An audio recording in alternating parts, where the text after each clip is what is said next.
I'm going to play a little audio here. I'm going to play just a second or two of Tracie Morris's African and ask Jason and maybe Eric and maybe Dan, if you don't mind, Dan, to comment on anything you want. Anything you want at all. We'll start with Jason. It all started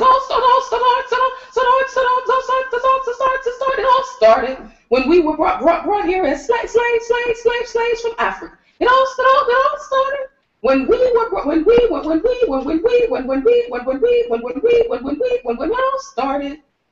were brought here as slaves from Africa. It all started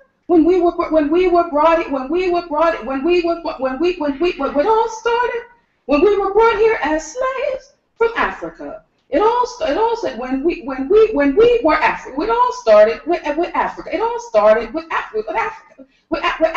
It all started when we were Africa. It all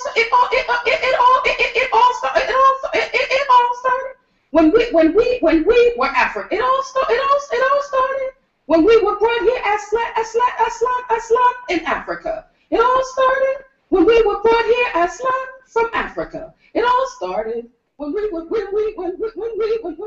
Jason, quick thought.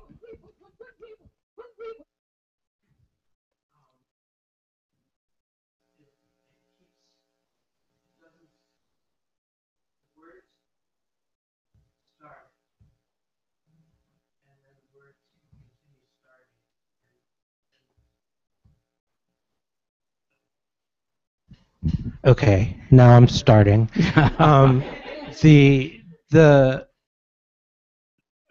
What I find so brilliant about that piece is the way it folds time and the way it begins. Africa is where it begins, which is a word we hear clearly a few times, but it continues starting and restarting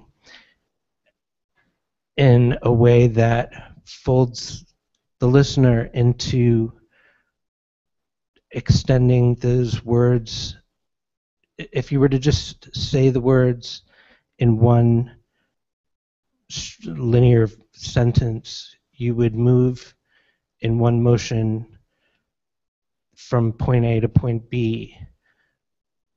But the reality of the experience she's talking about is something that is kind of buckled into time in a way that the only way to get at it is to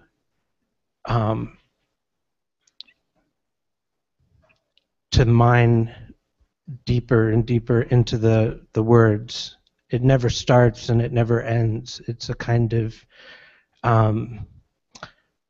wound in time that the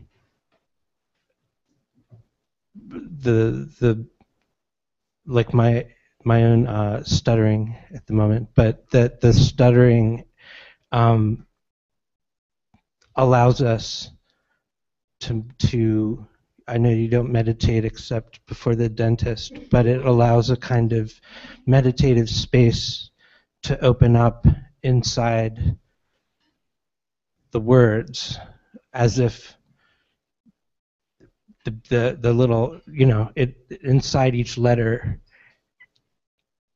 is an enormous space where there are events taking place that she allows us access to. Jason Zuzka, you are amazing.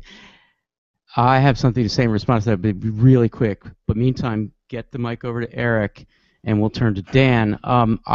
What I heard you saying, one of many things, is that if we linguistically go from A to B, we run the risk of reproducing in language the middle passage, and that we must disrupt that, and she disrupts it. And that's pretty spectacular. Dan Bergman, who's a superstar, thinks a lot about articulation, and I'm going to bet he has something to say about this. So, Dan? He said, right to the mic, please. Tracie is creating confusion in the moment of slavery beginning to evoke the confusion of the historical moment itself. Dan Bergman. Holy shit. And we'll go to Eric. Quick comment, please, Eric. And then we'll go to the phone. So Jason enacted the problematic that Tracie dramatizes.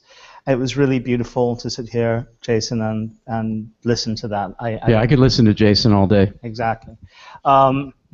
So my quick comment is about the definition of poetry from earlier, and I just want to say that for anyone who thinks that there was a time when it was, everyone agreed that poetry was a certain thing, read Percy Shelley's In Defense of Poetry.